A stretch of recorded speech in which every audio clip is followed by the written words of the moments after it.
বের হবে। হ্যাঁ, আমি আমার বাচ্চাদের জন্য কিছু খাবার জোগাড় করে আনি।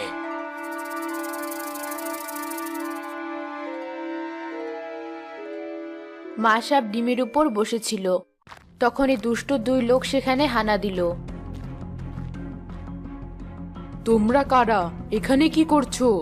এই সেই সাপ যার কাছে জাদুর ডিম আছে, ওর ডিমগুলো নিয়ে নে। আমার ডিমে কেউ হাত দেবে তো ছোবল মেরে এখানেই শেষ করে দেব। ভেবেছিলাম সাপটা হয়তো এই সময় ঘুমিয়ে থাকবে আর আমরা ডিমগুলো নিয়ে চুপচাপ এখান থেকে কেটে পড়বো।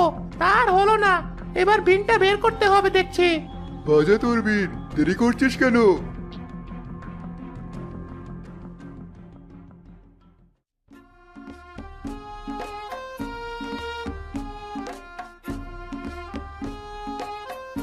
এ কেমন সুর!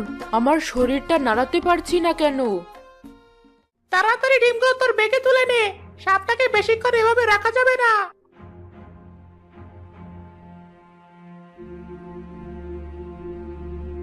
নিয়েছি, এবার চল।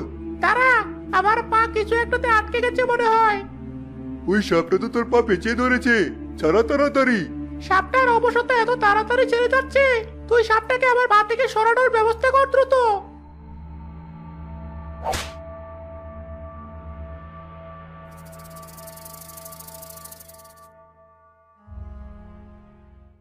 কি হয়েছে?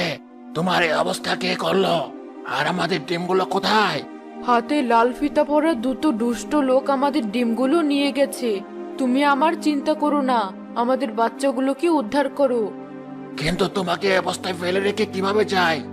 আমার কিছু হবে না, তুমি আমার বাচ্চাগুলোকে আমার কাছে ফিরিয়ে আনো।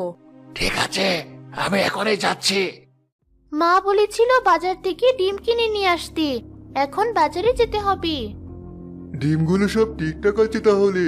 খুব খিদে পেয়েছে, চল আগে ওই দোকান থেকে আমরা কিছু খেয়ে নেই। ডিমগুলো কোথায় রাখবি তাহলে? ভেঙে যাবে না আবার? ভাঙবে না, ওই টেবিলটার উপরে রাখি আপাতত। মানুষ তো আর দেখতে যাবে না ওটা সাপের ডিম নাকি। খাওয়া শেষে আবার হাতে নিব। ঠিক আছে, রাখ তাহলে। ডিম তো নিলাম, মা তো লবণও কিনে নিয়ে যেতে বলেছিল। সামনের দোকানটা থেকেই নিই। ডিমগুলো আপাতত এই টেবিলটার উপরেই রাখি। এই নিন আপনার লবণ। খাওয়া দাওয়া তো শেষ, চল আমরাও উঠি এবার। মা, এই নাও তোমার ডিম আর লবণ। তোকে না বলেছিলাম এক হালি ডিম আনতে? 3টা ডিম এনেছিস যে? এক হালি ডিমই তো এনেছি। কোথায়? দেখ ভালোভাবে। তাই তো, তাহলে মনে হয় টেবিলে রাখা অন্য ডিমের ব্যাগটার সাথে